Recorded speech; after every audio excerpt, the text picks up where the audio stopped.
welcome to the show where it's wrestling with entertainment, the only audio experience on the web today, the trusted choice for interviewing all your favorite wrestlers every Tuesday and Wednesday, and previewing and reviewing the latest shows from WWE, AEW, New Japan, and everything in between every Saturday on YouTube and Castbox, sponsored by Rogue Energy and Player One Coffee. I'm of course your host, James J, alongside Kaliko Yachts. Ooh. Oh, and we lost Kaliko, and we didn't even get started yet. That I told you it's a Thanos kind of fight, bro. I get disappeared and then I come back and then it disappears and then I come back. Yep. Well, I'm sorry to tell you, but it's been 7 years since the last time you've been on the show. Damn. It was a good week for Wrestling With as we interviewed the infamous Ladamel on Tuesday and Alice Inc. on Wednesday. Two incredible, unique interviews. Two fun interviews with a lot of content to them. Definitely cannot recommend those enough. But and if you haven't seen them, definitely go into the archives to check them out. This upcoming Monday, because it is once again the ending of the month, we have referee Tim from Finland. His name is technically Timu, and his last name is quite hard to pronounce. Just call him Tim, as he said. Close enough. It's a great interview. He's the head referee of Slam Wrestling currently in Finland. He trained here in America. Maybe got a nod from legendary referee Ol Hevner. We talk all about that, his time in America, getting to referee a Ring of Honor title match, and a hell of a lot more. You definitely want to go and check that one out when it drops. This upcoming Tuesday, we have Riley Rose from North Carolina, I believe. Yes. A different Riley Rose than the one we've had on before. Relatively new to the business, a year and maybe 4 months in. We talk about her tag team faction, the Freak Show, her rivalries with CeCe Young and Serena Vale. We talk about her tattoos, connection with the fans, and her dad, who actually made a lot of the belts for the promotion that she works for. And we kind of talk about what it would mean to her to actually win one of those titles that was made by her dad. So a lot of interesting content there. And then on the 25th, Wednesday, we have the Living Dead doll Annabelle. From the UK, she was trained by and has wrestled a one Soraya Knight. We talk about that. We talk about a match with Zaya Brookside. We talk about winning 3 of the 4 titles available to her in her home promotion. Venturing out into new promotions as she gets older. She's 18 right now, and she started training when she was 8. 10 years experience. We talk about promos, horror, Marvel, and a hell of a lot more. Definitely go check that out as well. There we set up the ring, and the security council says, "Can you move the ring because it's a hazard." So we move the ring from the center of the location or of the to the side. And after that, they come back in a moment and say, "You got to remove the ropes." It's for security reasons. Got to remove the ropes. So, okay, so we remove the ropes. Another half hour goes by. Security comes up and says, "I'm sorry, you got to tear down that ring."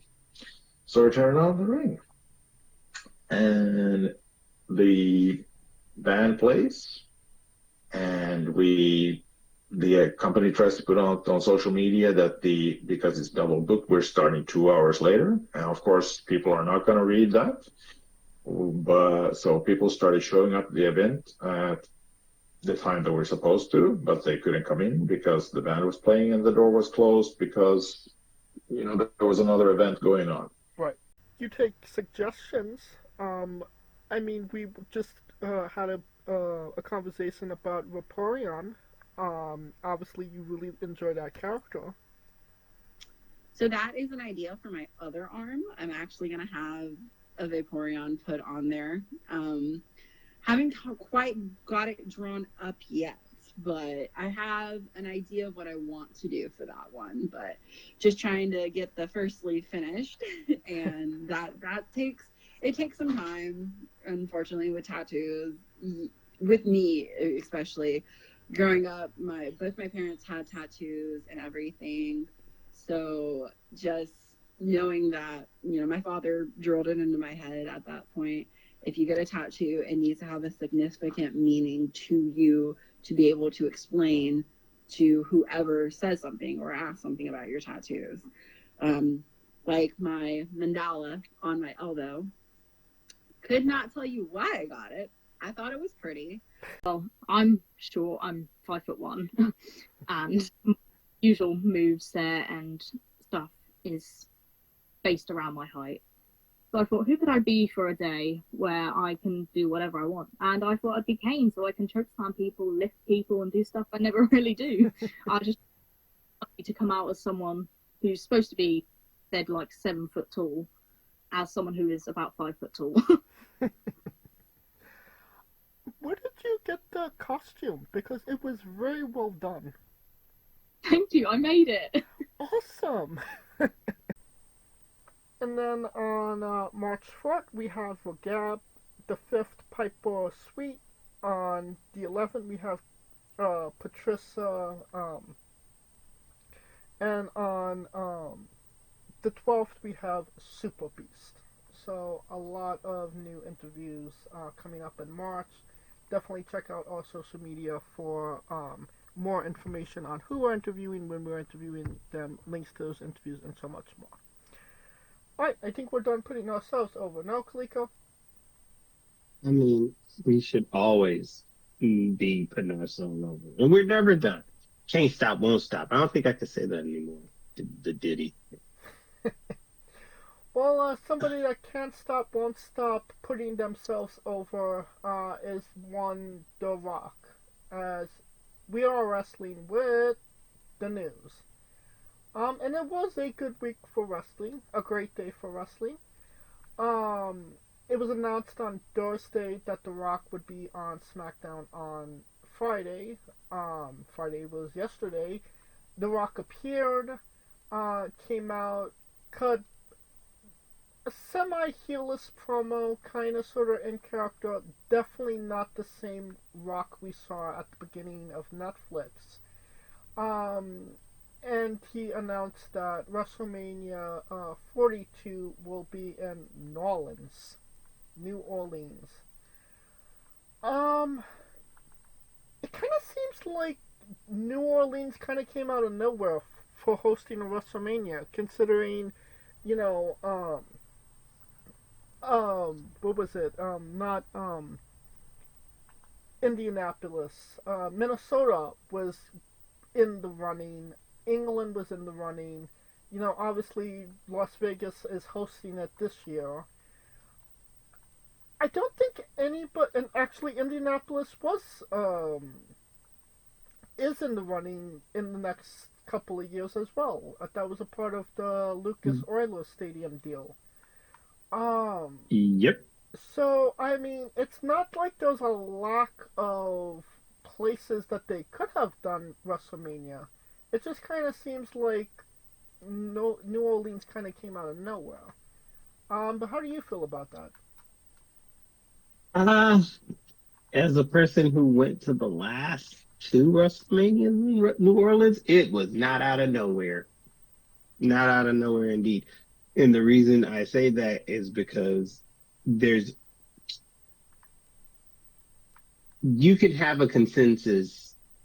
It's hard to get a consensus about whether a WrestleMania is good or not. You will guarantee get a consensus that New Orleans is probably a spot that people would like to have WrestleMania permanently. Really? And the reason, yeah, and it's because you can walk. It's walkable. Everything is walkable. You can walk from the hotel to the stadium, to the convention center, to Bourbon Street, it's the walkability of it all.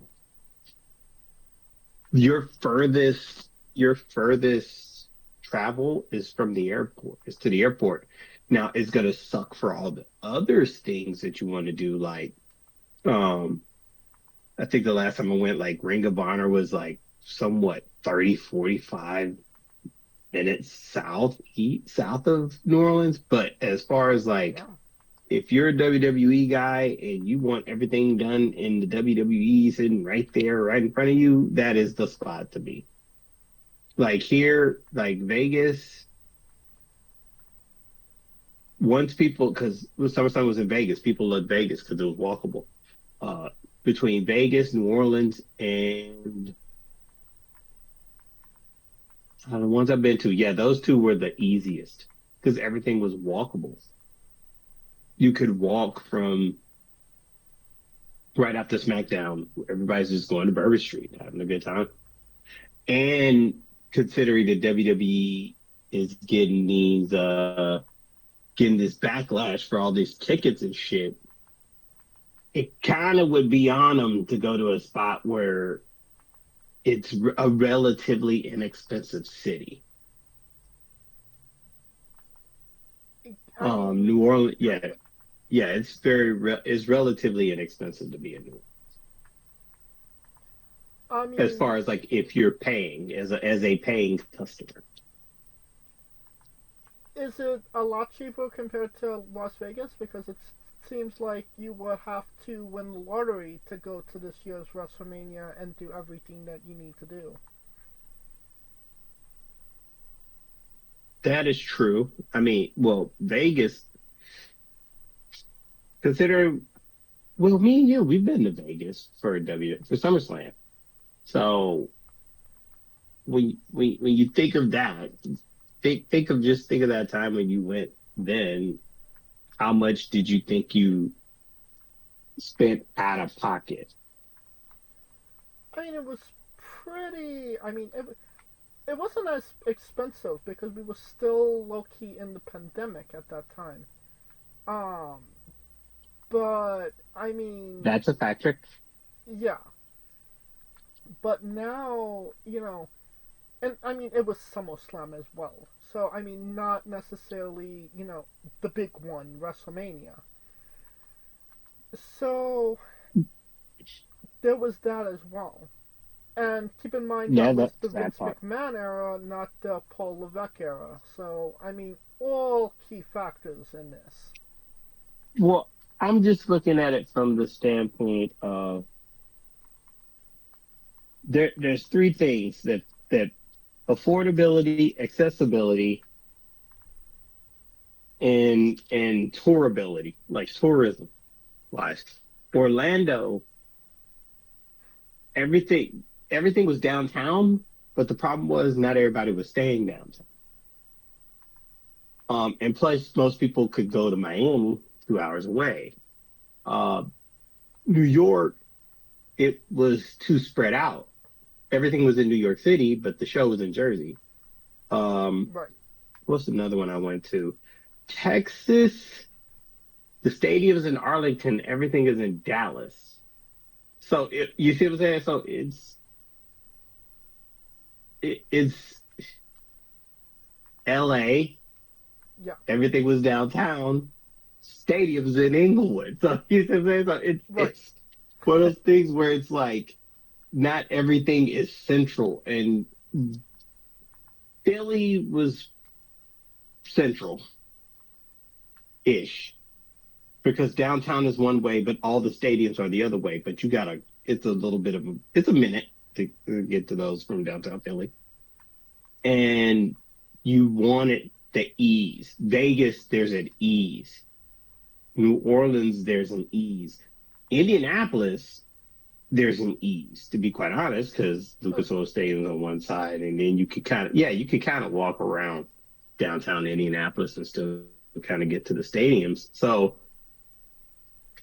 it made sense. And the number one consensus, every wrestling fan loves New Orleans. Loves New Orleans. Well, let's hope that People, the tickets aren't double what they are right now, which would be the $8,000 and $16,000 for nosebleeds.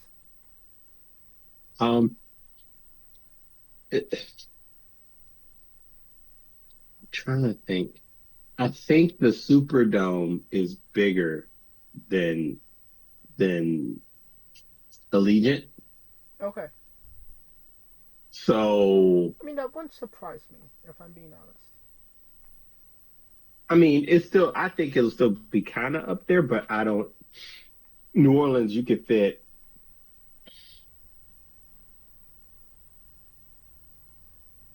80,000. And I believe Allegiance is 70,000. Yeah, it's big. It's more efficient than big, if that makes sense. No, it does. And everything is one of those newer stadiums where everything's kind of stacked, unlike um a Lincoln Financial and Superdome and stuff like that. So, Right. All right. but I'm happy. Shit, a week in New Orleans, fuck, I'll be drunk. I'm gonna be drinking with instead of wrestling with. Shit. I mean, if the tickets aren't, massively expensive, I might even take a trip down to New Orleans. I mean, wrestling with live. Hell yeah. Hey, Uh, we're in live. the other thing, The Rock, did being The Rock, taking up all the time where it could have been used for somebody else, was to call out Cody Rhodes, Mama Rhodes, and tell him that he wants him to be. He's the most powerful man in WWE, and he wants him to be his champion, and he wants Cody Rhodes' soul.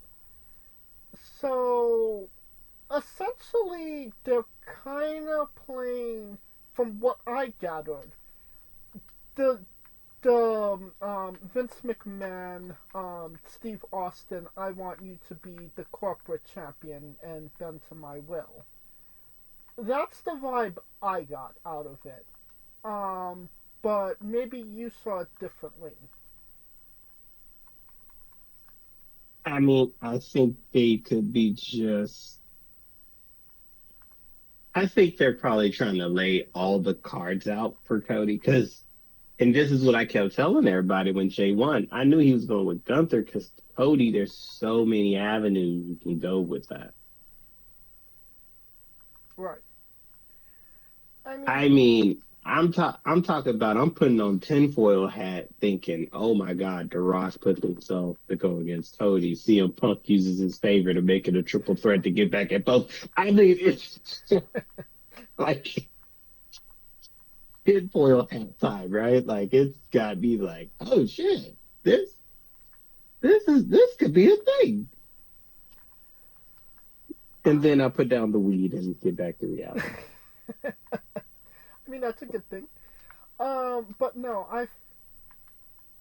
we'll get into, obviously the chamber a little later, and I do have thoughts about the chamber. now that The Rock made that promo. But Cody, like I said, it kind of seems like they're going on the side of um, Cody's the defiant people's champion, while The Rock wants him to be the corporate soulless champion. A la Vince McMahon, Stone Cold rivalry. Um, I'm not upset with it. It keeps The Rock relevant without, actually having him wrestle because clearly he doesn't want to wrestle. Um, while also keeping him, in the storylines as well. Whether that remains a thing until after WrestleMania will remain to be seen. But we coming up on on Elimination Chamber. I was thinking, if Cody denies The Rock, which obviously he is, he's not gonna say, I'm gonna do what you want me to do because they would turn him. That would completely turn him heel. John Cena did not seem very happy after the Royal Rumble. And, his demeanor during the press conference was very different than we're used to with John Cena. He said that it would be best for business if John Cena became a 17-time world champion. Would John Cena sell his soul to The Rock to get a 17th championship? Ooh, that could happen. My only problem is, isn't that going to interfere with the Cody heel turn that y'all have just been begging to have for the last 6 months? Who's been clamoring for Cody heel turn? I don't know. People been talking, man. Like Cody should be heel. He's been planned as a champion, as a face champion. I'm like, he's the most popular guy that they got right. Right. I but mean, but it's those are not. the people that make the best heel. I mean, it's not necessarily like we're getting "Let's go, Cody, Cody sucks" chance. I mean, they're still firmly behind him. Yeah, they are firmly behind him. For, and to be quite honest, I haven't seen a heel or face this firmly behind in for 3 straight years since Hogan. I mean, you're not wrong about that. Um, you know, even like, I mean, Jey Uso. I mean, the internet crowd can't stand him, but like you wouldn't know that from the way that they cheer him in the arenas. People love to It's the see. song. Yeah, It's the song. The song. That song been hidden since the Usos had it. I mean, you're definitely not wrong about that. But I mean, Jay's hot, and it doesn't seem like people are turning on him. Only the internet fans have. Oh, that's a given though. Yeah. But they're fickle. Unfortunately, but you were mentioning what I was putting down. What were your thoughts on what I just said? John Cena Yeah. selling his soul to The Rock to become 17-time world champion. It would be an interesting swerve on things. It it's interesting. Well, the only way it depends on what happens at the chamber. Right. If John loses at the chamber, I could see that being a thing. Him being that desperate because now he has no shot to get to Mania other than to count out with The Rock. But then that puts Cody back in this chasing vibe, and it's. Well, I mean, hasn't he kind of been in the chasing role? I mean, the whole thing with Kevin Owens was, you know, Kevin Owens was, making Cody chase him. Kevin Owens was right. Oh yeah, That's what it was. Kevin Owens made him uncomfortable. That's what. and it showed. Because Kevin Owens was telling Cody about himself. So, So I mean, mhm. it's it depends on whether he wins or not. All right. Well, maybe there was a winner, maybe there was a loser in this. But it was reported or rumored and innuendoed, however you'd like to say it. You know, early or late last year, maybe it was mid last year. It was last year. Shane McMahon had multiple meetings with Tony Khan. They were talking. They had a meeting together. Shane McMahon took a picture with the Young Bucks. So there was a lot of speculation of, is Shane McMahon going into AEW? What will Shane McMahon do in AEW? Shane McMahon's going to be in this rivalry in AEW. Unfortunately, nothing manifested from that. And it's been quite some time. I believe it was Jonathan Coachman that commented on it. And just said that, Tony Khan and AEW ghosted Shane McMahon. They didn't necessarily like what he had to say. Shane wanted to take over the company and have some type of input, um, investment in AEW. Tony Khan did not want that. Instead of saying anything, he just left Shane high and dry. It seems like a Tony Khan thing to do. But how do you feel about that? What I just mentioned.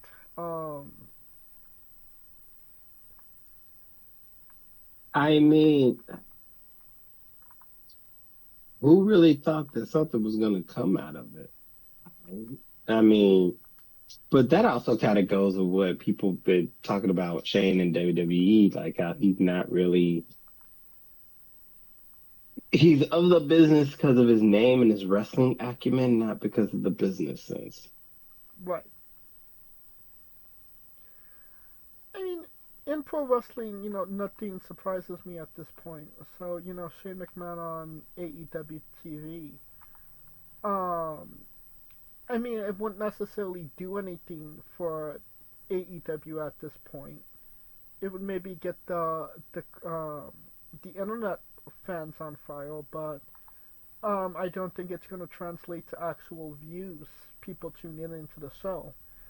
Um, as for, actual pro wrestling content, Shane doing something for AEW, I mean, he could have probably helped AEW, but, it seems like Tony Khan is just content with, the sinking ship he's on. No matter how much You really water. think it's this sinking ship? Damn, you damn. I mean, what has indicated that it's not a sinking ship? I mean, they're losing viewership week to week. They're losing money by God knows how much because it's a closed company, so we don't know how much they're making or how much they're not making. Um, so I mean, it's definitely not a profitable company. We could both agree on that, right? Depend. I won't know until I see what's happening with. I mean, they got a max subscription. I can't. Oh, what's They're getting some the the HBO max? Max deal, so they're getting some kind of revenue, TV revenue, ad buys.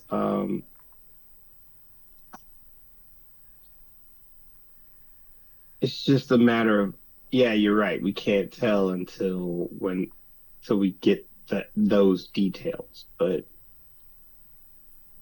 I mean, they got to be making enough money to sign Miss Monet. Well, I mean, let's put the profitability side of things to the side. We could definitely agree the overall product is suffering. Obviously creatively, not a lot of people are interested in what they're doing. You know, the Death Riders are basically a cancer in AEW at this point. Uh, It's so I feel like Shane would have maybe helped them with that. Try and do something new, but then again, would the people in AEW even take what he says into account because he is another outsider? He's not. see, that's the key. Yeah, and they're very accustomed to doing what they want, the way they want it, however they want it, and obviously Tony's not telling them no. So it would definitely that would definitely go up a lot of those wrestlers' asses the wrong way. The people that are in AEW want to be in AEW. If you kind of if you Except understand for what I mean, Mercedes Monet. huh? Except for Mercedes Monet. She doesn't want to be in AEW. I think she's there to get the bread. I don't think she's there because she loves it. Um, I mean, obviously she's Fears. there for the money, and she gets to, like I said, she gets to do what she wants to do. Um, but the people that are there are want to be there, and obviously, the people that don't want to be there, well, we kind of see what happened to them. You know what I mean? Yeah, they get cut and then 24 hours later they're on NXT. Or they're stuck in contract prison. The land of misfit toys. The island. No, I was talking about Ray Phoenix. But So, I mean, he is on the island of misfit toys. well, at least the Island of Misfit Toys you get to play. You're on. You get to wrestle. Um, Ring of Honor, but you know, are you actually wrestling if nobody actually sees it? Unfortunately. I mean, ask Athena. She literally said something about that not too long ago, where yeah, she won the championship, but um, did it really matter because it wasn't, well, not everybody was talking about it. True. And she's putting in work too. Right. I mean, it's definitely unfortunate. Unfortunate. I mean, she's probably having the best run of her career, um, and it's it's crickets because there's literally nobody there. Kind of like Peraza. I feel like TNA has their niche crowd. I mean, they have their following. So did Ring of Honor. But then, Yeah, it was put on a streaming service. Literally nobody it wants or pays for. Fight? Oh, yeah, Fight. I was saying Honor Club. You can find Ring of Honor on Fight. They used to be on Fight. No, it's on Honor Club. They're the exclusive Ring of Honor streaming app or streaming site that you have to pay Oh, $10 God. for just to see AEW jobbers on their own platform. At least at least the Kind YouTube. So you got, you know, you were on YouTube. You know what I mean? of like NWA. Correct. I don't know. Well, heading towards WWE news. If you believe in the rumor and innuendo, the women's division is not happy with the creative direction, of the company. Obviously those who are getting used, and the ones that are not are not. Um, the girls in WWE aren't necessarily being featured as much as the girls in NXT, in, well, the bakery, let's say. Um, Low key, I kind of feel I can understand it, but I cannot not understand it as well. They literally just, brought two new women's division titles to kind of try and get more of the girls on the shows, develop characters. Um, Obviously Lyra isn't doing the best job with the title as of right now, all things considering, but, it's been 3 weeks. So, maybe something will happen before then.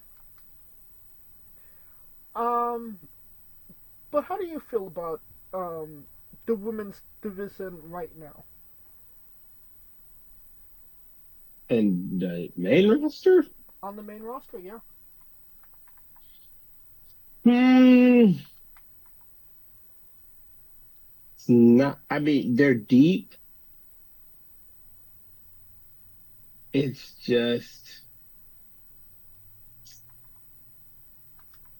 because at this time it's kind of a stuck. It kind of in a bind, the women's division, because you got the women's tag titles. Bianca and Naomi are hanging on to those, but we're waiting on the shooter drop with Jade, Right. right? Mm-hmm. So that's kind of like, okay, that's held up. Um, Charlotte still ain't chose nobody, so that No, holds everything up. no, she chose Tiffy. Oh, she chose Tiffy time. She chose Tiffy time. So there you go. So now you got Charlotte with Tiffy time, so that's good. Uh, so that leaves the Raw Women's title. So that means all those women that are in the match in Chamber is basically for the heavyweight championship. Correct.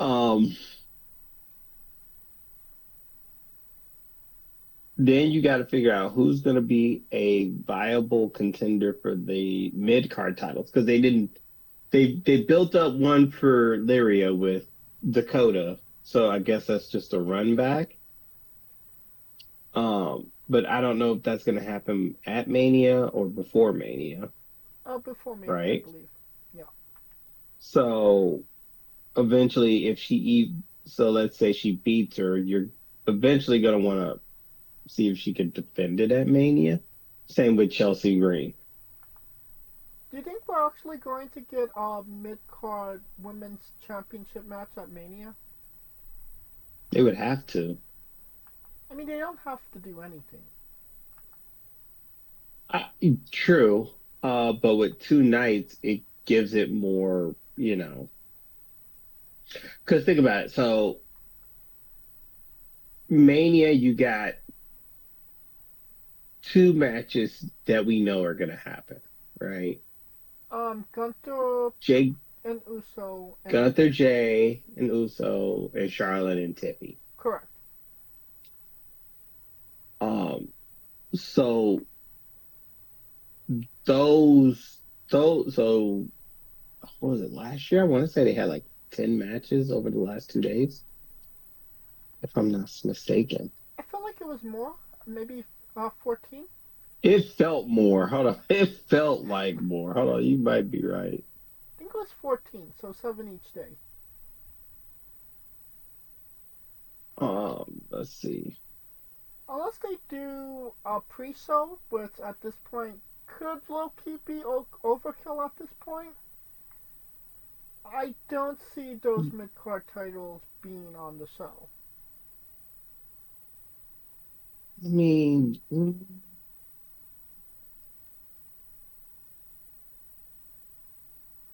um, I guess, but hold on, I see two. Yeah, one, two. I think it's not even about how many They matches. had 13 matches. So there's a 13, and you mean to tell me that they couldn't put a mid-card title in between instead of like the Pride versus the Final Testament? I mean, yeah. But it just kind of depends on what are the other matches on the card. Well, Cena's obviously one, so that's three. If we're going to be if we're going to be technical, it might be Cody and Cena. So So yeah, so let's put it that way. So we know for sure Cody's gonna get a match. That's one. Whoever is the World Heavyweight Champion, getting one. The Undisputed Champion, that's one. Gunther J two. Um, Tiffy Charlotte three. Rhea's gonna get a match, My obviously, Rhea probably gonna get Bailey. which makes sense. So that's four. That's four. If you believe rumor and innuendo, we're getting Roman, Punk, and Rollins. That's five.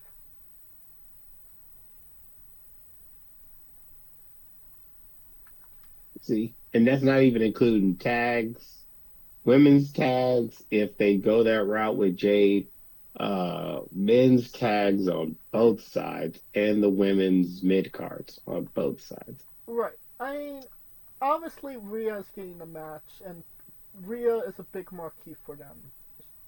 Um, but they're not going to put five women's matches on WrestleMania. If I'm being, we'll be lucky if we get three. I mean, Rhea and Bailey, if that's the case, Tiffy and Charlotte, and the third would probably go to maybe a singles match between Bianca and Cargill. But you get three last year. I can see you getting more. I mean, the only thing I would say that they would probably do is we forgot you existed a tag team showcase speciality match. No, because I can't see them having those two titles. I can't see them introducing two new titles and going, yeah, we're just gonna forget about them in WrestleMania. But I mean, because they didn't do that with the tag. I can see if you had the precedent. Because keep in mind, they did have a precedent with this in 2019 when they did the women's tag titles, and those things got defended at Mania. I mean, I feel how many times those titles have been defended every Mania, if I'm not mistaken. But that's my point. So that's the point I'm making. So they're gonna do it. It could be a triple threat, four-way, blah blah blah, but it's gonna happen. Do you think that the women's division is lacking depth when it comes to characters?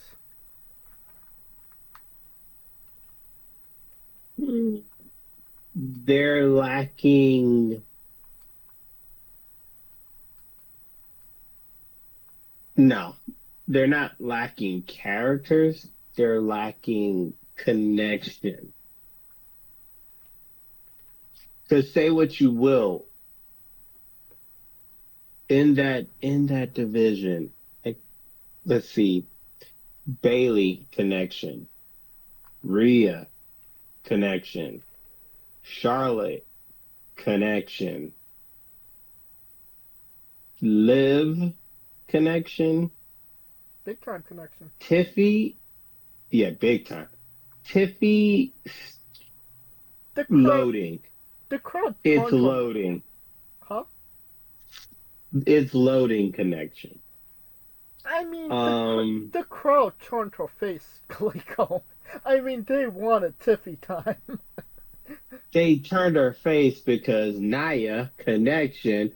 Do you see what I'm saying? So they have connections with certain people, and it's just a matter of getting those other people to be cared about, if that makes sense. Chelsea connection. 100%. So So I'm saying, so you're saying it, they're complaining that they don't have a connection with the crowd, but they don't have the connection with the crowd. right, and it's just kind of like when Chelsea's a heel and Mitchin is trying to get the title, and they care more about Chelsea keeping the title than Mitchin getting the title. That's a connection. Yeah, you're not wrong. that that so that tells me there's a connection problem. Now, with that being said, on their side, they're not giving them the. I could argue about them getting the time to get the connection, but Chelsea just made everything work. Do you think that the women in NXT have they got a better platform to kind of connect with the crowd, build their characters, and make people care about them, or is it because No, they got the bread Yeah. in the bakery to make them care. that's what I thought you was The gonna say. bread makes it care. Now, because prime example, Jada Parker made World Star hip hop for saying the N word. But in them comments, all they could do is compare her to Miss Parker from the movie Friday. Tells me everything I need to know about a connection. Do you see my point? So it's Stephanie McCord and Julia does not speak a lick of English. I mean, they can speak English, but it's very broken. They got connection, and it ain't because you see what I'm saying? Yeah. Shoot, at this point, put it this way: the bakery is gonna have a connection problem. Because Kaylani, Ariane, Thea had a connection. Thea Hale had a connection for a while. God knows what happened with Chase U. JC Jane had a connection for a while, and then it kind of went away. Fallon Henley. So it's not just the main roster. It's like the divisions are so top heavy that it doesn't allow those people who can't get the connection to even get the connection. Right. Because it's like if Lyria Valkyria is going against Liv Morgan, you know good and damn well who they're cheering for. Right.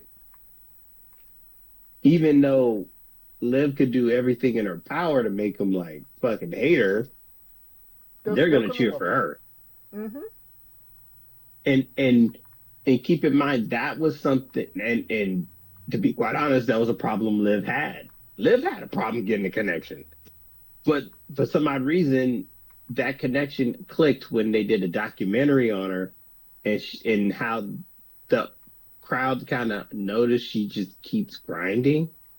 And it's weird because it worked for her in that sense, but it didn't work for Dana Brooke in that sense. And it just is mind boggling to me. It really is. I mean, we could be here So, all I mean, day comparing. we could, yeah, we literally could spend the whole night when it comes to it. But the problem is that there's a big top heavy because I think was it last year everyone was connected to Bailey, but it was because of that story. Right, and then it just kind of fell to the wayside after the story ended. Right. And you know, and for Bailey to not have that connection is like, Because weirdly enough, Bailey works better heel. And I felt my personal feelings was that she was kind of struggling to gain her footing as a face and what that meant to her as a character at that time. You know, because she spent so right. much She time as a spent so heel at much that time time. being a heel that, well, that character that the person that she is now, the look she has now screams heel. If she was going to go face, she should have just went back to hug her Bailey. Because that's the only way that was going to happen. Right. And I mean, she's kind of a tweener at this point, I'd say. But obviously she's grandfathered in. The people love her. Yeah, the people love her. So they're just going to love her regardless. They may not cheer every time she's there, but when they may not like go ape shit like if Becky Lynch popped out. But it also goes back to connectivity because even with Charlotte tried to do that face shit and they booed her ass. That's so building. But once again, that's still a connection. Whether the connection is to see her lose. She's kind of personally, I think she's like the Floyd Mayweather of WWE. People would rather see her lose all the time. It's not even a matter of seeing her lose all the time, it's seeing her win all the time. Because she never comes in. She has, that Brock Lesnar, type protection where she's never in a position to lose. I mean, She is. The only person that, she lost to was Rhea. And that's because she was leaving and they wanted to get Rhea over as their next big star. And obviously they succeeded at that. 35 triple threat she lost. Like, you don't win 14 times without losing it 13 times. You see what I'm saying? Right, but she's never the mid card. Becky was the mid card. Charlotte's never been mid She card. was never mid card. Yes, I mean WrestleMania 39. She was tag team champion. She did a three-way match with Damage Control, a 6-woman. Yeah, because Trish Stratus was there and they were trying to pull that out of their ass. Come on, man. I mean, yeah, but I mean, would you expect Charlotte to be in that match if it was instead of Becky? If they had a booked Charlotte to do that, then yeah. I don't think she'd do it. I see your point in the sense that Charlotte has never been in a mid-card spot at WrestleMania. That's the thing I think you're trying to say. Yes. She's never been in a spot where she wasn't like a main showcase. I mean, exactly. I mean, Becky, while, obviously one of their biggest stars, when it came to the Rhea and, Rampage and her run, Becky took a back seat. She had a rivalry with Trish Stratus.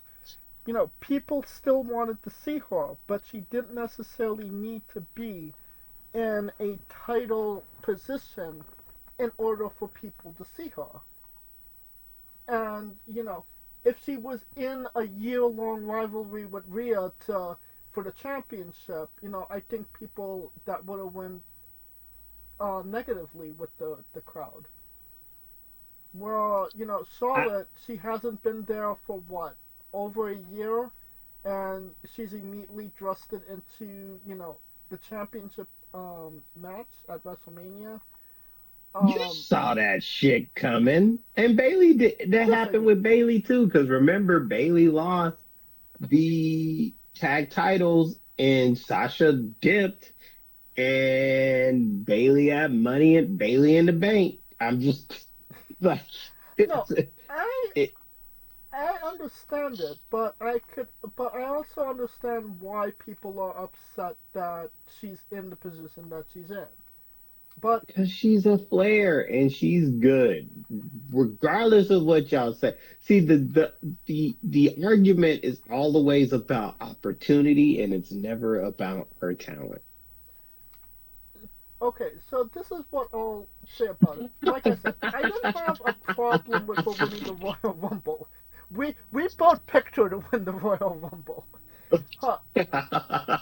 And I picked her to win the Royal Rumble because I knew that she would be a great opponent for Tiffany, to say that Tiffany beat one of the biggest stars that they have.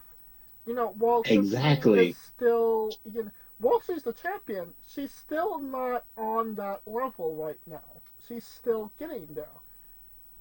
Beating Charlotte Flair would definitely get her there. But Right. And if I keep telling Charlotte, y'all, how is she going to get there? but if Charlotte wins the championship at WrestleMania and Tiffany loses, then that's complete bullshit. But the problem is, y'all want them to get credibility, and it's like, well, you can't get credibility without her actually facing the motherfucker. Right. Like I said, I'm fine with her wrestling her. But, at the end of the day, Tiffany needs to win. Tiffany needs to take that dub. So you're trying to say Tiffany wins or we riot? 100%. Oh, God, Jesus Christ. Oh, Lord. Keeping Get us, ready to be disappointed, because fucking, get ready to be disappointed. me and 70,000 others. Um, Speaking of connection with the fans, A1 Ricky Starks signed his contract with the WWE on NXT on Tuesday. No longer is he Ricky Starks. He has been dubbed Ricky Saints. I'm not mad at the name, honestly. I kind of low key like it, Ricky Saints. Um, and from what I've heard online, the internet wrestling community, um, they were low key okay with it as well. Um, what are your thoughts on Ricky Starks going to Ricky Saints? It should have just stayed Ricky Starks. Jesus Christ. Like, what? Jesus Christ. Like, wait a minute. So you mean to tell me, time out. This is where they get messy with that bullshit. They didn't change Julia's name. They didn't change Stephanie Vacor's name. They didn't change Jordan Grace's name. But they changed Ricky Stark's name. Boy, you don't miss me with that bullshit. I mean, when you put it that way, I can understand where you're coming from, but They didn't put Stephanie Vacor to Stephanie Liquor. Liquor. They look, didn't put Julia to Lulia or Lugia or whatever the hell. I mean, just spell Julia with a J instead of a G. Or Genuine Julia or whatever the hell they want to put it to. Jordan and Grace. Yeah, you know what I'm saying? Yeah, I'm just, hey, it just, I don't know. Well, I I don't mean, know. I can understand where you're coming from, but literally all of the names you mentioned are of the female variety. When when it came to the guys, I mean, the last person to come in from AEW was Lexus King. So, and he's not. I mean, Brian Pillman Jr.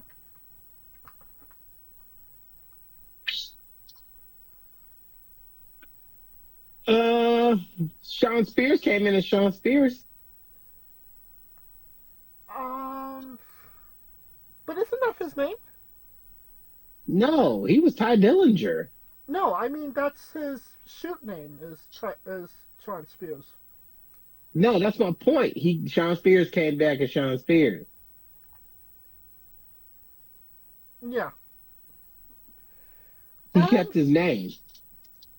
That's his shoot name, his government name.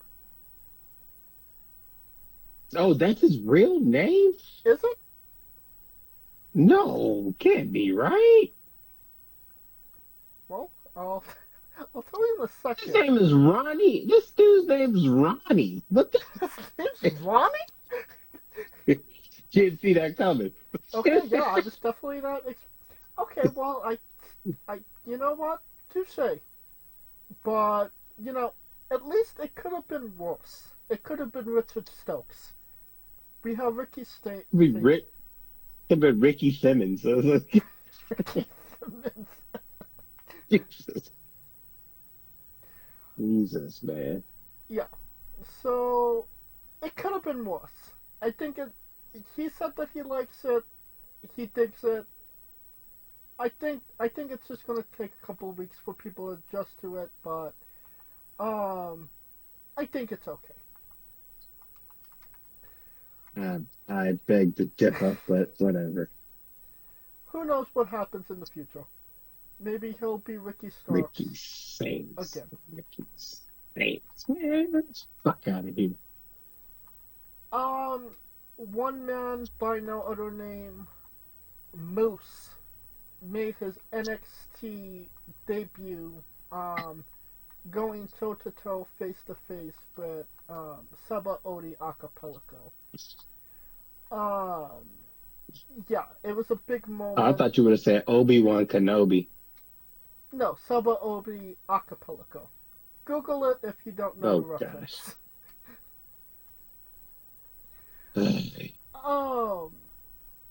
And this would have been the part of the show where Scooter would have said, I told you Moose was going to be on WWE. He was going to be on NXT.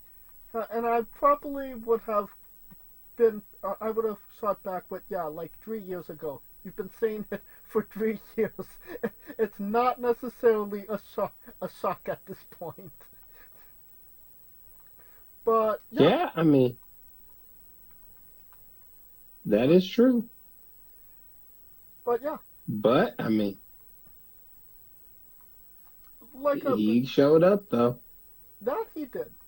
I know Scooter would have popped hard for it, and we would have had this conversation. But it did happen. It did make me think of Scooter. But yeah, I think this was the best way they could have used Moose, if I'm being honest. In the words of Big E, 2 big meaty men slapping meat. That is true. And I think it will be a banger. Do you think we're gonna see that on NXT TV or TNA TV? Well, Moose came and made the save for the Hardys, so the Hardys and Oba Femi versus is it the Kingdom?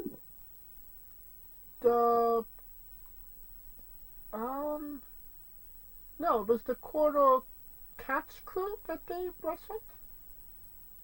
They didn't wrestle the Quarter Cats crew. That's about like Oba Femi walked in the TNA. And now they're gonna face what the hell is his goddamn name? The System. There you go, the System. So yeah. So that would be Brian Myers and Eddie Edwards, I would say. Yes. So So I mean, but that's good for Moose though. I mean, motherfucker been putting in work though. I think it's good for Oba as well. I mean, this isn't Moose's first rodeo. I mean, he is a vet at this point, so it will do Oba Femi good to actually get that experience to wrestle somebody, as established as Moose is. I'd say. That is true, but it's not good for black on black crime. That is what I will say. It is never for black on black crime. So here's how it's gonna go. Moose is gonna hit him, and they're gonna go Moose, and then Opa's gonna hit him. It's going ooh Moose, ooh Moose. Yeah, it's gonna sound like the weirdest orgy ever. Oh god, it's just gonna sound like a fucking African chant, not just stereotypical shit. I can't, but I get it. I get it. And hopefully we'll get that match sooner rather than later. Fingers crossed it might be in Los Angeles. Alright. Not in Los Angeles, but in A1 Arizona is Double or Nothing. Usually it's in Las Vegas. Obviously they didn't want them anymore. Overstayed their welcome. Got drawn to Arizona. I have no idea what arena it is. It's probably going to be a small arena. Your thoughts on Double or Nothing, one of their bigger events being drawn to Arizona? I mean, I think for what I've been hearing, what people were saying is, it's like it started off popping when it was starting off with Double or Nothing, and it's just been in a decline every year as far as like what you get for the value of it. And being in Glendale, it's like,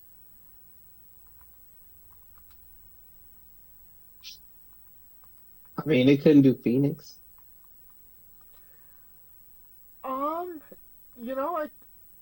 Have you been to Phoenix, Arizona?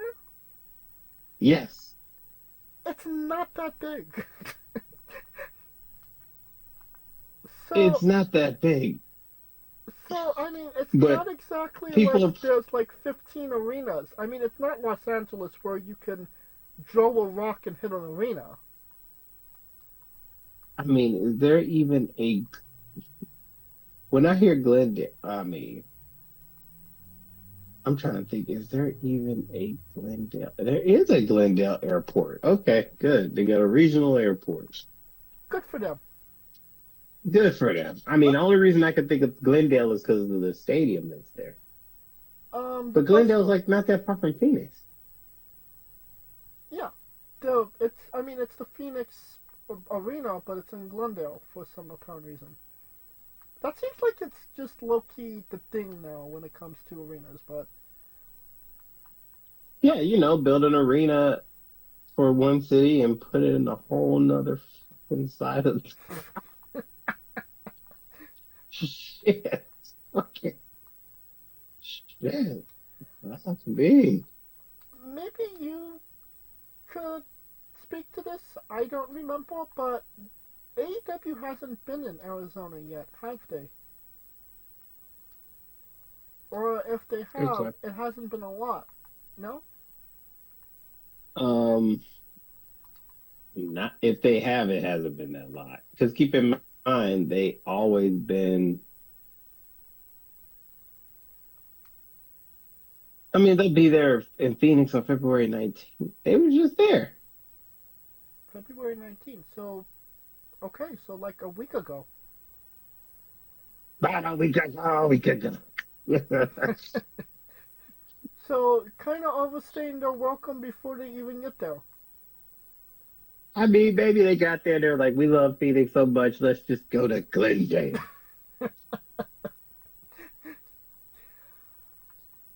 Maybe they were there and they got a deal on an arena.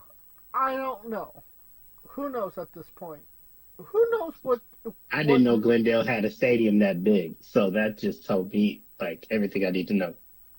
Because when I think of Phoenix, I'm thinking the Suns Arena and well, it used to be called the Suns Arena. I think it's called something else now. And then you're talking about the Chase. toaster one, right? You say what? You're talking about the toaster, right? No, it's I forgot what the fuck it was called. The one Mania was in. That's State Farm Stadium. That's Glendale. Okay. Is it? Yeah. When they had WrestleMania, it was in Glendale. It wasn't in Phoenix. Yeah, I know that, but I can't remember if it was what the name of the arena was. Oh Jesus! Now it's State Farm Stadium. I'm thinking Footprint Center. It used to be called Sun Stadium. Jesus Christ.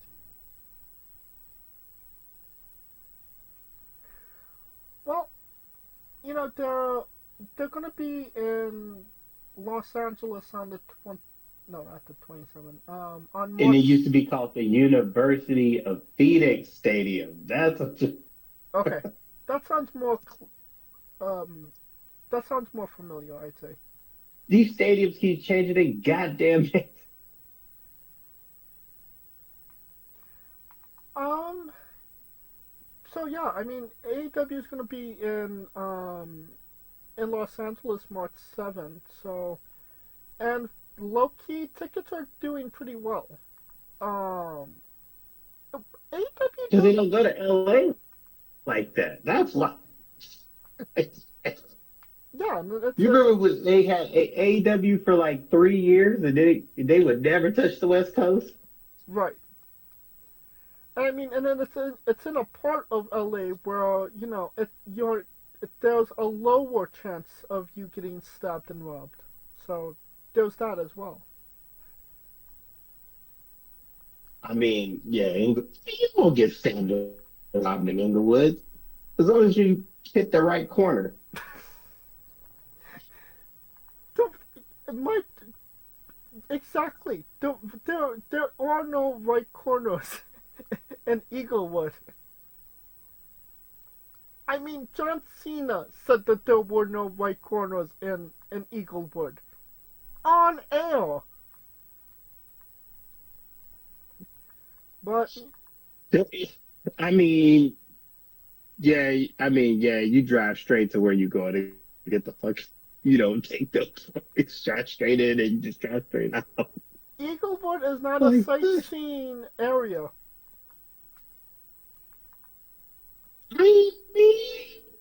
it's a tailgating area. No. Well, it's in It is. Monday Night Football is a tailgate. It's tailgating. You just can't go past. If you're going past if you go beyond the corner of where what the fuck is that called? The Forum, and you go beyond where the little casino is, you in trouble. You stay in the perimeters of where everything else at, and you're good. correct. Speaking of Eaglewood, marijuana has been taken off the substances that are banned in WWE. So RVD will be making a full comeback starting next week. Maybe even Snoop. Yeah. I mean, we haven't seen Snoop since what, 39?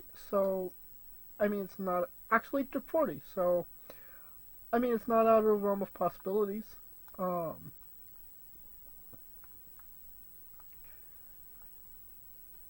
Is that So somewhere Matt Riddle's like, what the fuck? well? It wasn't the marijuana use that got him fired. It was he's a fucking idiot that got him fired.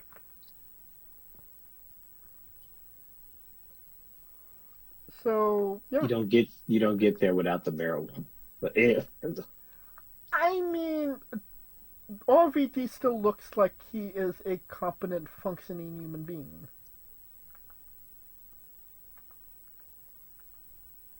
Okay. I'm just gonna let you say. I'm gonna let you have that. Okay. Okay. Okay. Does this change anything in WWE right now? Marijuana is now legal. Do you see any changes or differences that we'll see? Or Not really. I mean, I'm trying to think who. I mean, the Usos are happy. I mean, Somewhere the Usos like shit. All the Samoans are like hell yeah. I mean, Jimmy never had a problem in WWE with it. It's when he came out of WWE driving, it was his problem. I mean, I'm just hey, you don't just drink without it unless you're just a real alcoholic like me. Well, let's get to our And last that's bit. kayfabe, people. Kayfabe. Sure, kayfabe. Um, It is kayfabe. Hell, sanctified. Speaking of kayfabe, Road Dogg, Jesse James was appointed as co-head writer of SmackDown as of last week. Um, I'm happy for him. I'd like to see what he does with the opportunity. I don't think he's left WWE at any point. Maybe he took a break, but I mean he has been there. No, he's Um, been there. yeah, When I maybe. was in LA for my shit with WWE, he was there. And low key, the Armstrongs are like, see, everybody be talking about the Samoans, like the I know I family and the McMahons, but the Armstrongs are like unsung heroes in this shit. Like they got some, and 100%. You're not wrong about that. so I mean, And there's like 15 of them, if I'm not mistaken, too. yeah, I mean, it's like they're like the white Wayans family of wrestling. It's like a gang of the bitches, like the Um, whole gang of the bitches. yeah. And a lot of them worked for WWE at one point as well. So, I Yep, think Bob is whether in. it's Scott or Jesse James, I guess like all of them bitches. I think Bullet Bob is in the Hall of Fame, isn't he? He might be probably in the legacy wing. That would not surprise me. Um, He is in the Hall of Fame. Yep, you got Brad, Scott, Steve, Road Dogg. there you go. Um, so yeah, well, some people seemed like they wasn't too enthused with it, but I mean, he's Road Dogg. We'll see what he does. I mean, SmackDown hasn't necessarily been the best of shows as of the last couple of weeks. So let's see what Really? he does. You don't think so? SmackDown's a hard 3 hours. Raw used to be the hardest to watch. Now it's You want to maybe know why? Because Raw's an easy 2 hours. it's two and a No, half no, no, hours. no. Raw is an easy hour and a half. That's why. Right. That shit flows. I don't know what it is. I don't know what it is about Raw on Netflix. That shit just flows. I don't know what the fuck. Yeah. That shit, dead ass. It's like 5. Like next, you will sit there at 5, and next thing you know, it's 6:30, and the shit's over. Like, oh shit. Like fuck. But I mean, SmackDown will go back to 2, and it'll be an easy flow. I'm not expecting, I don't expect a huge drop off. I think, head writer, co-writer, he'll get himself acclimated real quick. And I mean, to be quite honest, it shouldn't be that difficult because you got Cody there and Roman technically is still there. So the stories are gonna pick up. I see the Raw side is where the hype is going, and the SmackDown side is where we're gonna get those. I mean, don't get me wrong, Raw has stories, some real good ass stories. SmackDown is just going to be where those filler conductors of stories hit, and that's what they need to connect. But once they get that, it'll be good. All right. Well, let's see what happens now. But I think that will conclude our coverage of the news. And The now, longest news section. and now a quick word from our sponsors. So, Rogue Energy, the only gaming drink company in the world with 4 unique product lines to suit your task at hand, whether it be juices, shakes, smoothies, and everything else in between. Their low-calorie, no-sugar energy formula is the perfect alternative to sugar-filled canned energy drinks and sodas. Their extreme formula provides the most energy, focus, and sports performance possible. Their hydration line offers focus, ingredients without the added caffeine. Drink it anytime you're thirsty. And their shake formula is so delicious. Who doesn't love a cookies and cream, 0-calorie energy milkshake? First and foremost, they've designed every Rogue product line with performance and effectiveness in mind. It is critical that you look at the nutrition panels of drinks when comparing options. There are countless off-brands out there that are presenting low-quality, poorly dosed formulas that amount to expensive caffeine water. Every formula they produce is designed with optimal levels of high-quality ingredients. Additionally, you won't find a powdered gaming drink brand that dissolves better. No need to have chalky textures in your drink. Their taste profiles are unmatched, specifically designed for gamers, athletes, students, entrepreneurs, people with hectic schedules, individuals with low energy, podcasters who can't shut up, people who are health conscious, and so much more. Great as both a pre-workout and as a coffee energy drink replacement. Specifically designed every Rogue product line to be the best gaming drink on the planet. Rogue Energy, more focus, more wins. use promo code WRESTLINGWITHE for 10% off your next purchase. And we are wrestling with WWE Elimination Chamber. It's next Saturday. It takes place in Toronto, Ontario, Canada, at the. On my birthday. Well, I don't have a birthday, but I thought you were the 28th. Well, technically the 29th, but. yeah, but you know. Fun fact, I went and tried to go get some cigarettes one time when I turned 18, and it was when I was a leap year baby. And I went on the 28th and showed him the ID, and he was like, it was a little Asian dude. He was like, it is not the 28th. And I was like, no, my birthday don't exist. And he's like, come back tomorrow. I'm like, there is no tomorrow. Tomorrow's March. Spent the whole 30 minutes trying to explain to him leap year. But anyways, back to... You go to City Walk, you eat city chicken.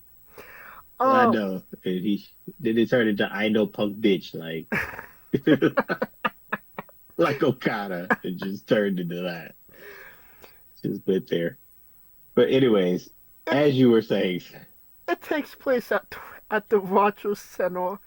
The first WWE event there since WrestleMania X8, so long time coming. And well, it is only 4 matches, unfortunately. Kind of wished low-key that there was at least one more. I mean, they're pretty big matches as well. Actually, no, there is 5 matches. No. Yeah, Triple H ain't getting off that 5-match format. Yeah, there's only 4 matches. So, I mean, like I said, they're important matches. I can't really say let's what do you think of it as a whole? Because there's only 4 matches, so we should probably just get into it, right? They're gonna add one more. I mean, if they were going to add one more, it would have been Friday, right? So they're gonna do. I mean, I mean, okay. we could always pick it up if we need to. So Oh let's well, TV time. let's talk about the matches that are announced, and that is Sami Zayn versus Kevin Owens in an unsanctioned match. Who wins, Kaliko?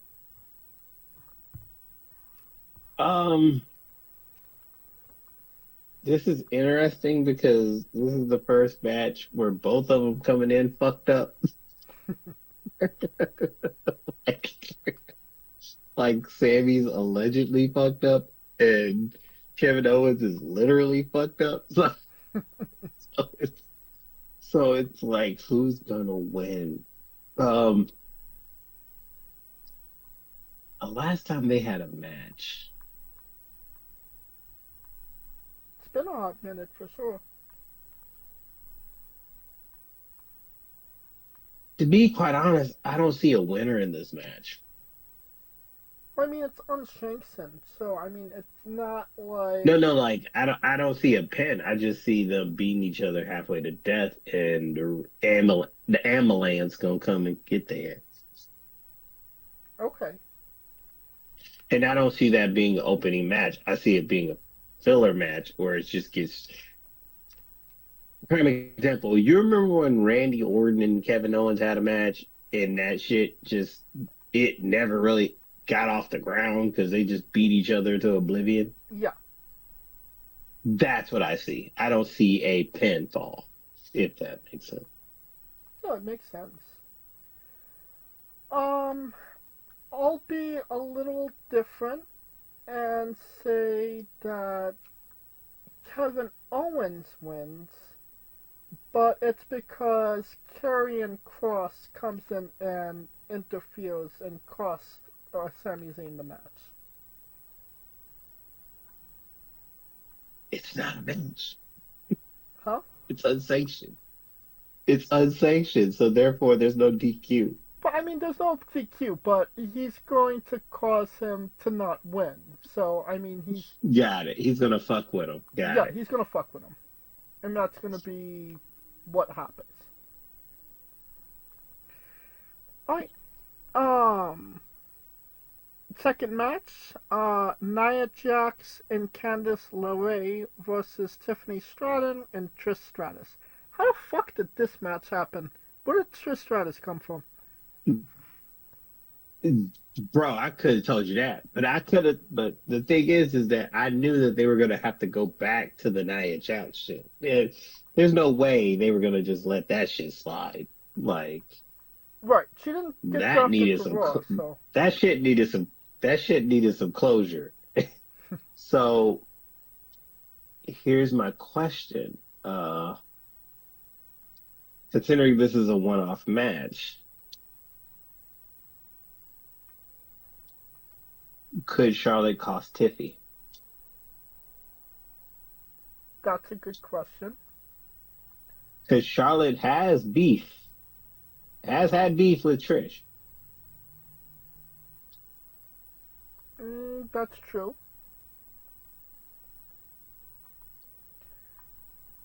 I mean, it's a possibility, for sure.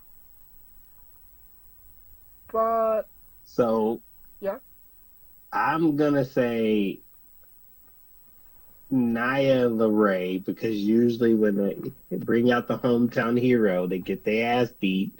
So we're gonna go and LeRae.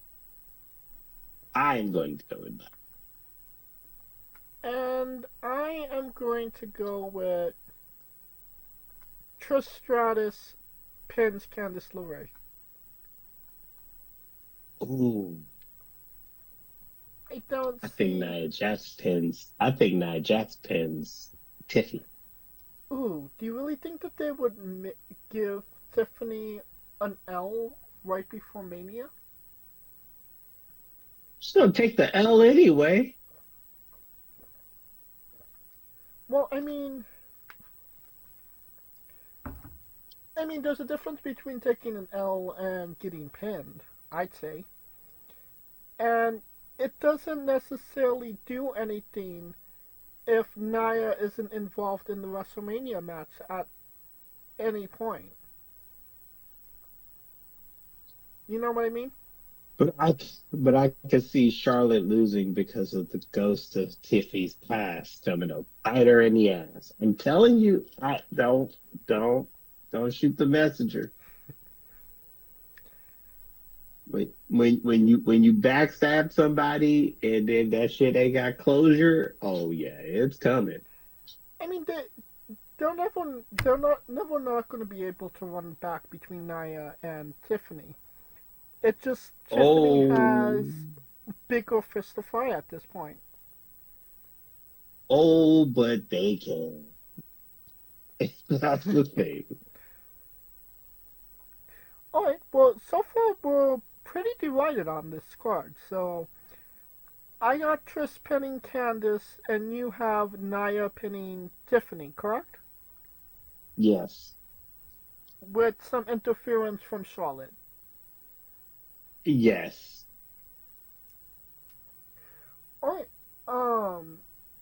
we do have a segment with The Rock and Cody Rhodes. Will Cody sell his soul to The Rock? No. That's a no. Is For it, now.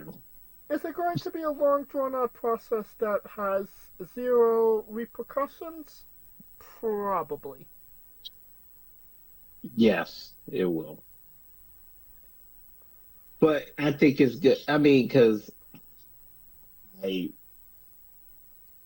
trust me, I can see Rock putting himself in the goddamn match.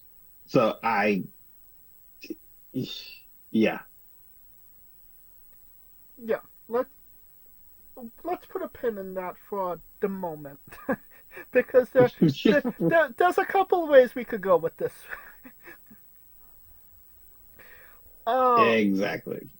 Elimination Chamber match for the Women's World Championship at WrestleMania 41. We got Liv Morgan, Bianca Belair, Alexa Bliss, Bayley, Naomi, and Roxanne Perez. So, a lot of factors in here, a lot of variables. Jade Cargill's coming in to beat Bianca up, right? Jay's coming in to fuck up Bianca and Naomi. They're collateral damage. So that ain't happening. So that Roxanne? eliminates Bianca and Naomi, correct? Yes. Mm-hmm. Liv is eliminated because she lost the title but never got a rematch. And I don't think they would want a do-over of the first Raw in Mania. So she's out the picture. Gone.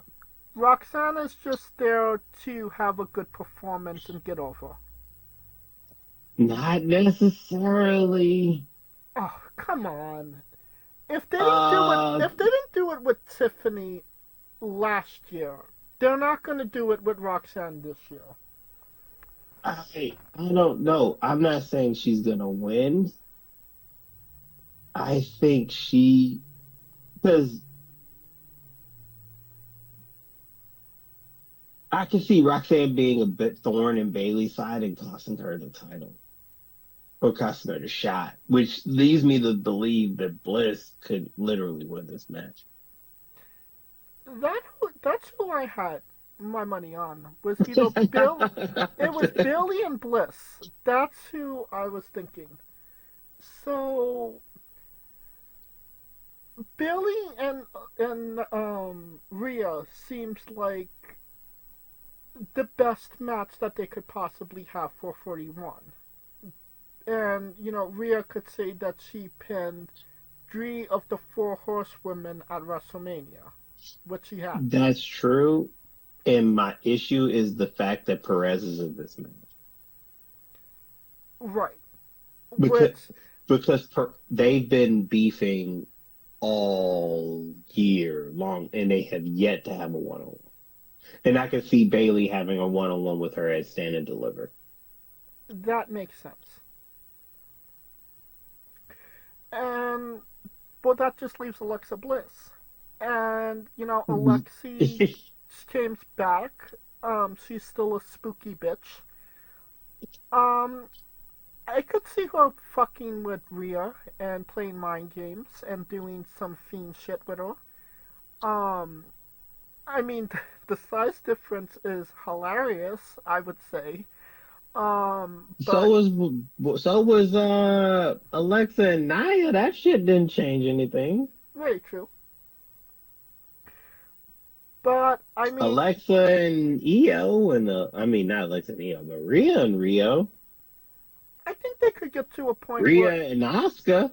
Like shit, anybody against Rhea is gonna be a fucking size difference. Like shit.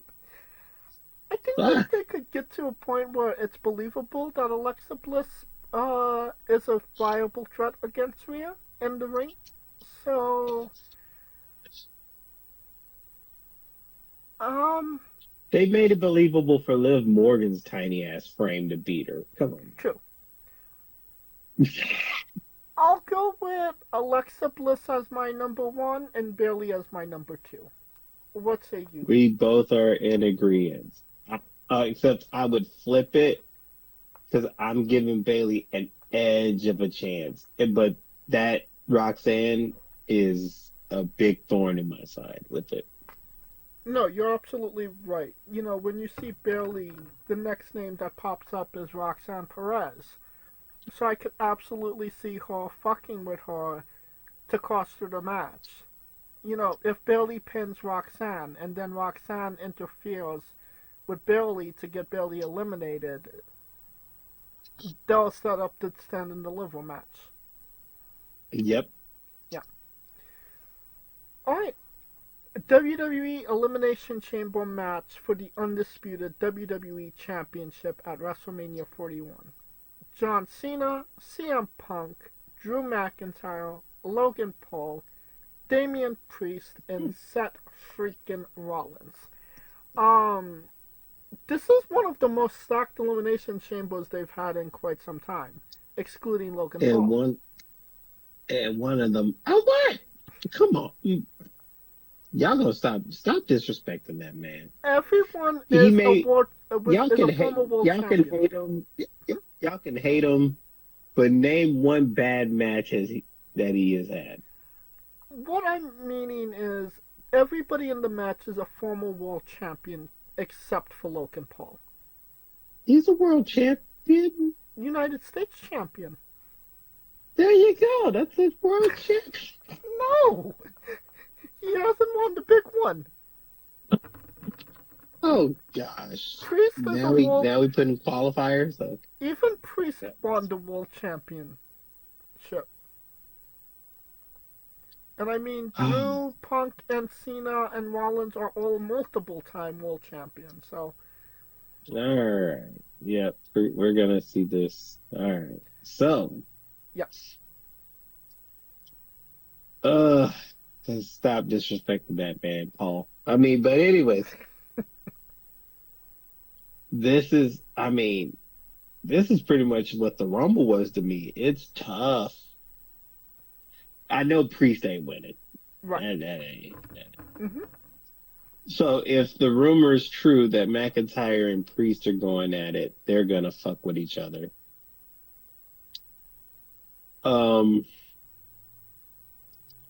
Seth and Logan already fought at Mania, so that's not gonna happen. Cena and Punk touching each other for the first time since the Royal Rumble, which was the first time since 2013, is a fucking crazy word. I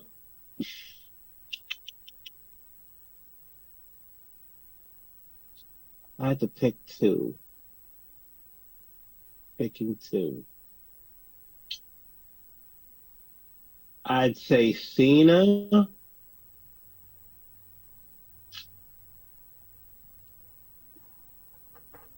And it has to be Cena or Punk. Because I can see Roman coming back fucking with Rollins. Okay.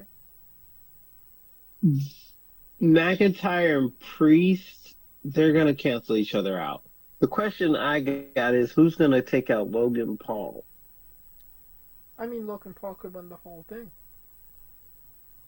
Oh my God, if Logan Paul, no, don't you dare. You're Now, the I one just that sat there and put said, don't. respect on his name. I said I ain't putting dirt on his name. I didn't say he's winning the fucking match. That's two different things. Hell, our truth is that fucking don't put dirt on his name, but you know he ain't winning the Royal Rumble. Like shit. Like that's my only question. Who's taking out Logan Paul? I mean, it would make But it sense looks for CM like it's Punk to get some type of comeuppance for him eliminating him at the Rumble. So but then that would be Logan Paul versus CM Punk, and do you really want that? I mean, I don't really want it at Mania, but maybe like after WrestleMania, I wouldn't necessarily hate it.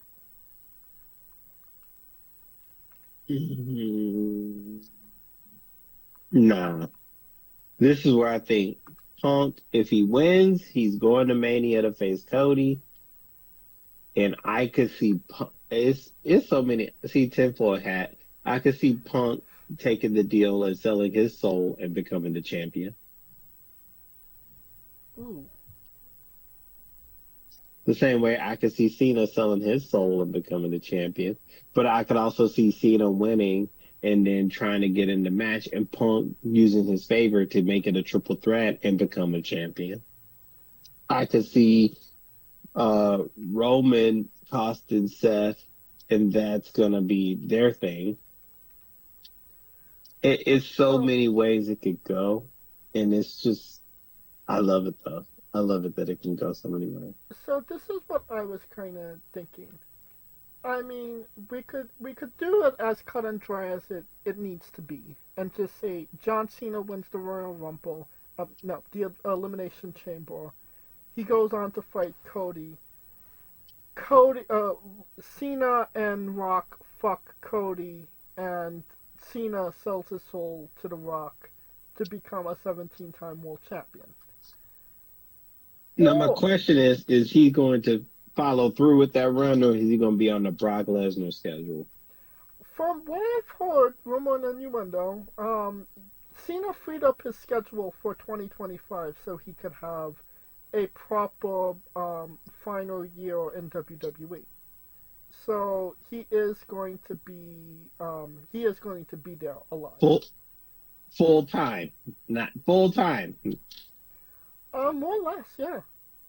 Maybe give or take a couple of weeks, but yeah, he's gonna be there. Or, and this is something I kind of like. CM Punk wins, and CM Punk goes to wrestle Cody Rhodes at WrestleMania, and John Cena is so distraught. John Cena is so out of his mind that he goes to The Rock and he says, well, I'll sell my soul, but you put me in that main event. And it becomes a triple threat between John Cena, CM Punk, and Cody Rhodes. But see, that would defeat the purpose of Cena. Cena selling his soul would have to be something that is revealed after he wins it. Because the whole point of Cena even winning it is to show that it's a sentimental thing to him. If that makes sense. And to the fans that it's a sentimental thing. But I feel like it would be a cop out to a degree, because if they just say, okay, John Cena has been put into this match, and CM Punk is like, what the fuck? We're kind of gonna know what happened, right? It's not going to be a big mystery. Considering he just called his shot to get into the Elimination Chamber, what makes you think he just can't call a shot to get a title shot? I mean, there's a difference between putting yourself in an elimination chamber qualifier match to putting yourself in the main event of WrestleMania. I mean, obviously, The Rock could do it. He's literally, because, he literally owns the company at this point. But, John Cena, no. Cena's gonna do it. If that's the case, Cena's gonna do it. You keep mentioning the favor. And, I understand, where you're coming from, wondering what that might be. But I don't see that favor coming into play until summer of this year. So I don't think that we're going to see that favor come into play unless there's a good reason. CM Punk's going to need a good reason to cash in a favor. It's not definitely going to come out of nowhere. That's what I'm saying. What better reason? The reason it would cash in is because of the fact that he's tracing the one thing he has yet to achieve. Why wouldn't you use that back favor pocket? Well, I mean, the only thing that would make sense in that is because Paul Heyman has an in with The Rock, that he would, talk to The Rock to get that done. But why would The Rock listen to Paul Heyman to say that it's a good idea for CM Punk to be in the match? Who said he was telling The Rock that? Well, I mean, he has some in with the Anoa'i family. I mean, he is the wise man to the tribal chief, so, and The Rock is a part of the tribe. Who's to say it's not Adam Pearce making it so? So Paul Heyman goes to Adam Pearce?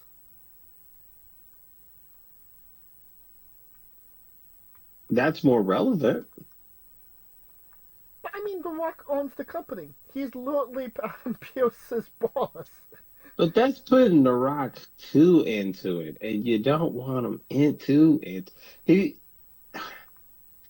He's already in it trying to make Cody change. Why would he listen to Paul to put Punk, a person he couldn't stand, in the match?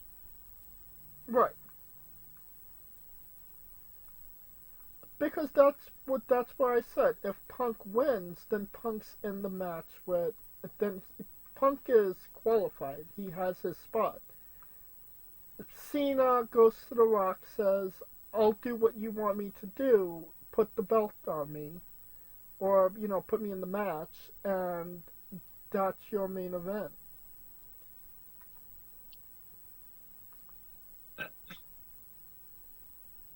Yeah, I don't see it. Alright, well. Then, I mean, it's probably going to be just cut and dry and John Cena wins. In all honesty, it should be Drew McIntyre. Drew McIntyre deserves to be in the main event of WrestleMania against Cody, 100%. He's one of the best heels that they have. Obviously that's not going to happen. You're going McIntyre. Jesus. But we both know that it's not going to be McIntyre, so I go John Cena 1, Punk 2. At the end of the day, you come. Yep. think that will conclude our coverage of Elimination Chamber. We'll have a full review on in 2 weeks. Obviously, next week is the show itself, and we don't record until before the show, so 2 weeks. And that will conclude this episode as well. If you like, thank you for listening. If you like what we're doing, please like, subscribe, comment, both on YouTube and Castbox. This was sponsored by Rogue Energy and Player One Coffee. Join us this Tuesday as this Monday as we interview referee Tim.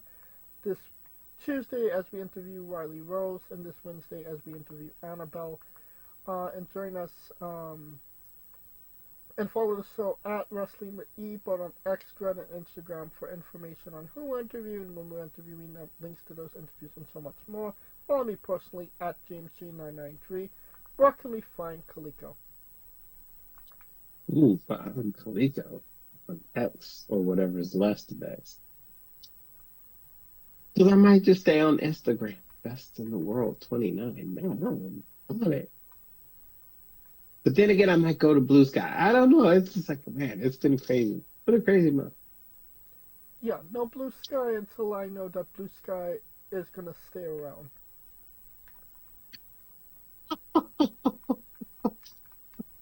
Yeah, everybody was saying Dread was the new shit, and now Dread is not. Nobody goes on Dread. Threads. Oh, you talking about, oh my God, no. Thread was a. Thread is just where OnlyFans girls go to try to get you their links. Anyway, that's the only thing Thread is good for. Dead ass. Anyway. For Kaliko Yachts and Scooter Dust, I'm James J, and this has been Wrestling with Entertainment. Ooh, I just registered just to go for the New Orleans package. I cannot wait. Get some beignets, baby.